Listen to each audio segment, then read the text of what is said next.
नमस्कार, आप सभी देख रहे हैं न्यूज 31। मैं हूं आपके साथ अंजलि त्यागी। आइए रुक करते हैं आज की तमाम बड़ी खबरों की ओर। भाजपा प्रदेश अध्यक्ष बीडी शर्मा की बाइट, धारा 370 हटाने को लेकर कांग्रेस और जम्मू कश्मीर सरकार को घेरा। साथ ही कहा कि जम्मू कश्मीर की सरकार कांग्रेस के सपोर्ट से चल रही है। भाजपा प्रदेश अध्यक्ष बीडी शर्मा की बाइट, धारा 370 हटाने को लेकर कांग्रेस और जम्मू कश्मीर सरकार को घेरा। जम्मू कश्मीर की सरकार कांग्रेस के सपोर्ट से चल रही है। उन्होंने धारा 370 हटाने का प्रावधान असंवैधानिक तरीके से ला रहे हैं। दलित विरोधी उसकी धारा को खत्म करने का काम पीएम मोदी ने किया। गुर्जर समुदाय को जम्मू में आरक्षण देने का काम बीजेपी ने किया है। आज लाल चौक पर शान से तिरंगा फहराया जाता है। कांग्रेस को अमन चैन नहीं चाहिए। 370 हटने के बाद नौजवानों को नौकरी मिल रही है। तिरंगा जलाओ, देश का अपमान करो, ये कांग्रेस का चरित्र है। 370 हटाने का प्रस्ताव कांग्रेस के समर्थन में लाने का प्रयास गलत तरीके से किया जा रहा है। वहीं पाकिस्तान प्रेरित घटनाएं करने के प्रयास पर उमर अब्दुल्ला कुछ नहीं बोलते।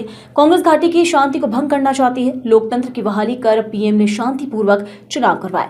कश्मीर के पहाड़ी गुर्जर समाज के खिलाफ जाने का काम वहां की सरकार कर रही है। भारत के अंदर मोदी सरकार बनने के बाद आतंकवाद, नक्सलवाद खत्म हुआ है।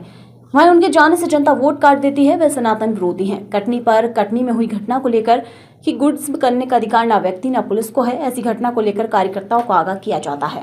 कांग्रेस को नौजवानों को जो रोजगार मिल रहा है, किसी प्रकार से वहां नौकरियां मिल रही हैं धारा 370 हटने के कारण, तो कांग्रेस को नौजवानों को रोजगार नहीं चाहिए। कांग्रेस को जम्मू कश्मीर के अंदर हमारे नौजवानों को नौकरी मिल रही है वो नहीं चाहिए। उनको तो केवल एक ही चाहिए, पत्थर लो और पत्थर पटको और भारत के खिलाफ बोलो। तिरंगे का अपमान करो, तिरंगे को जलाओ और भारत माता का अपमान करो, यही कांग्रेस को चाहिए। तो कांग्रेस का अमन चैन नहीं, दहशतगर्दी चाहिए। कश्मीर में युवाओं के हाथों में जिस प्रकार से आज जो वातावरण कश्मीर का बना है, उन युवाओं के साथ फिर कांग्रेस उसी पत्थरबाजी को ले जाने का प्रयास कर रही है। इसलिए आज भारतीय जनता पार्टी, पूरा देश जम्मू कश्मीर के अंदर धारा 370 और 35A को फिर लाने के नेशनल कॉन्फ्रेंस के प्रस्ताव जो कांग्रेस के समर्थन से आ रहा है, देश को तोड़ने का कुचक्र फिर से रचने का प्रयास हो रहा है। प्रस्ताव में जिस प्रकार से भाषा का उपयोग किया गया है, इस पर भारतीय जनता पार्टी और पूरा देश आज इस दिशा में कि भारत की एकात्मता और अखंडता को फिर से प्रहार करने का प्रयास किया गया है।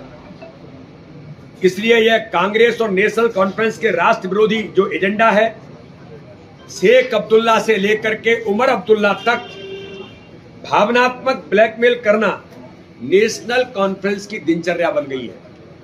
और आज जब कभी जम्मू कश्मीर के अंदर इस प्रकार की घटनाएं घटती हैं और ऑन रिकॉर्ड ये साबित होता है कि ये पाकिस्तान प्रेरित घटनाएं और आतंक करने का प्रयास होता है, तो उमर अब्दुल्ला एक शब्द नहीं बोलते। तो आज जम्मू कश्मीर के अंदर पाकिस्तान की उन देश विरोधी ताकतों को इस प्रकार से प्रस्ताव ला करके पाकिस्तान को ताकत देने का काम क्या आप करने वाले हैं? क्या जम्मू कश्मीर के अंदर नेशनल कॉन्फ्रेंस और कांग्रेस जो घाटी के अंदर शांति आई है, उसको तोड़ करके आतंकवाद और अलगाववाद के काले दौर को फिर से वापस लाना चाहते हैं? और हमने जो कहा था भारतीय जनता पार्टी की सरकार ने कि हम लोकतंत्र की बहाली करके जम्मू कश्मीर के अंदर चुनाव कराएंगे, माननीय प्रधानमंत्री नरेंद्र मोदी जनता पार्टी की सरकार ने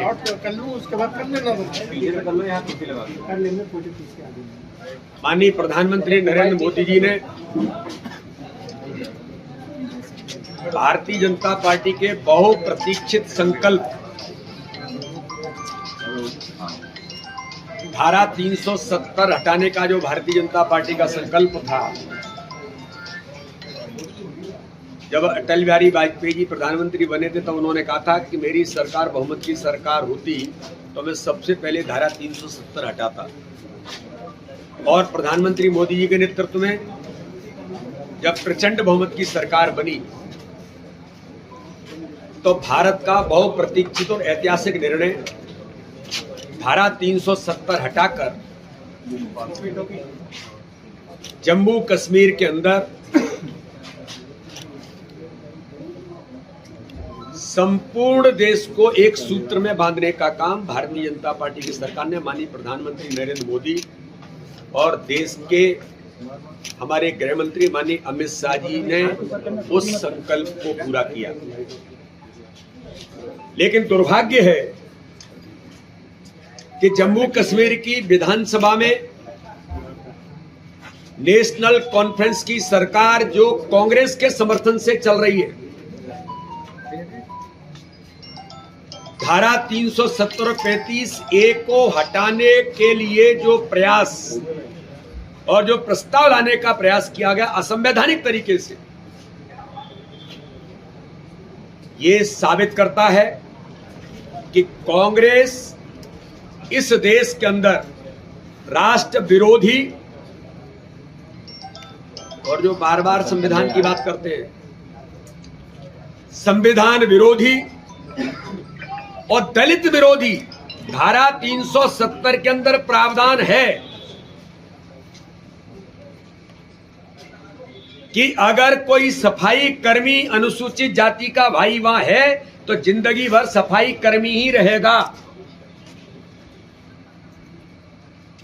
हमारे उन अनुसूचित भाइयों को दुनिया के अंदर, देश के अंदर अगर कोई योग्य बनता है, पढ़ लिख के तैयार होता है तो किसी भी स्थान पर जा सकता है। लेकिन जम्मू कश्मीर में धारा 370 के अंदर प्रावधान था कि वो सफाई कर्मी हैं तो वो सफाई कर्मी ही जिंदगी भर रहेगा। ऐसी धारा 370 को जो दलित विरोधी थी उसे समाप्त करने का काम प्रधानमंत्री नरेंद्र मोदी और अमित शाह जी ने किया, भारतीय जनता पार्टी की सरकार ने किया। तो ये कांग्रेस के नेतृत्व से राहुल गांधी जी मैं पूछना चाहता हूं, इस प्रस्ताव को नेशनल कॉन्फ्रेंस ने आपके सहयोग से, आपके समर्थन से, क्या आप हमारे उन सफाई कर्मियों को जिंदगी भर वहीं सफाई कर्मी बने रहना चाहिए? आप आरक्षण की बात करते हैं। जम्मू कश्मीर के अंदर गुर्जर, हमारे अनुसूचित जाति के भाई और बहन, उनको आरक्षण देने का काम भारतीय जनता पार्टी की सरकार ने जब वहां पर किया तो इस प्रावधान में उस आरक्षण को समाप्त करने का काम भी क्या राहुल गांधी और कांग्रेस इसका समर्थन कर रही है? इसलिए कांग्रेस जम्मू कश्मीर के अंदर,